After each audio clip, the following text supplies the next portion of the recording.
કુદરતની મારથી કચ્છના ખેડૂતો ફરી લાચાર બન્યા છે। ભુજ તાલુકાના ગ્રામ્ય પંથકમાં વરસાદ ખેંચાતા વરસાદ આધારિત ખેતીને મોટો ફટકો પડ્યો। લોડાઈ, સુમરાસર, કોટાઈ અને હબાઈ સહિતના ગામોમાં ખેડૂતો પાક બચાવવા માટે ચિંતિત બન્યા। સમયસર વરસાદ નહીં પડતા જુવાર, મગ, બાજરી, તલ, ગુવાર અને એરંડા સહિતના પાકોને નુકસાન થયું છે। અત્યારે જે ચોમાસાની સિઝન ચાલી રહી છે, વરસાદ ખેંચાતા તમામ ખેડૂત દુખી છે। અત્યારે પશુ માટે ત્યાં નિરણ નથી, કોઈને ઘરે પણ નિરણ છે ની બચ્યો નથી, કારણ કે વરસાદની આશામાં જે જરૂર હોય એટલો જ નિરણ રાખતા હોય છે પશુધન વાળા, તો પીવા માટે પાણી પણ નથી। અમે અત્યારે જે ખેડૂતોએ વાવ્યા છે એમાં મુખ્યત્વે એરંડાનો પાક વાવેલો છે, પછી જુવારનો વાવેલો છે, મગ અને ગુવારનું વાવેતર થાય છે, જે રામમોલ તરીકે અમે ખેતીમાં આપણે કહીએ છીએ, રામમોલ ખેતી।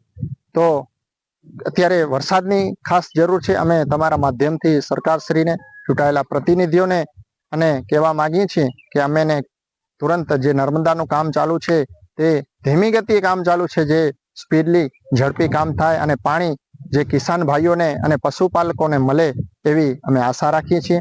અને જો લોડાઈ કાસમતી ડેમમાં પાણી આવે અને તો એમાંથી અમારા 4 થી 5 ગામના કિસાન ભાઈઓ જે છે એમાંથી પીત થાય છે, એમાં પણ કિસાન ભાઈઓને બહુ મોટો ફાયદો થાય છે।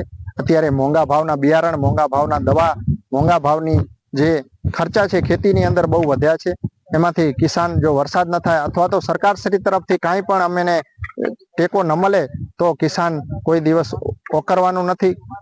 કિસાન ઉપર દિવસો ને દિવસ લેણો થતો જાય છે। પછી કે છે ભાઈ કિસાન આત્મવિલોપન કરે છે, કિસાન ઉપર કારણ બીજો કોઈ ઓપ્શન જ નથી, આત્મવિલોપન કરવા સિવાય બીજો કોઈ ઓપ્શન જ નથી। કિસાને જે હોય અડમૂડી એને ચોમાસામાં ખેતરમાં રાખી દીધી હોય તો એના છોકરાને ભણાવવા માટે થોડા જાજા જે રાખ્યા હશે, બાકીના જે એના કણે હોય પૈસા કે ધન એ એને ખેતરમાં રાખ્યા હશે। એને મોટી આશા હોય કે વરસાદ થશે તો એનામાંથી અમારે બમણું થશે। ભગવાન આજુ કે રૂઠ્યો છે, તો સરકારશ્રીને વિનંતી કે કંઈક એનો રસ્તો કાઢે।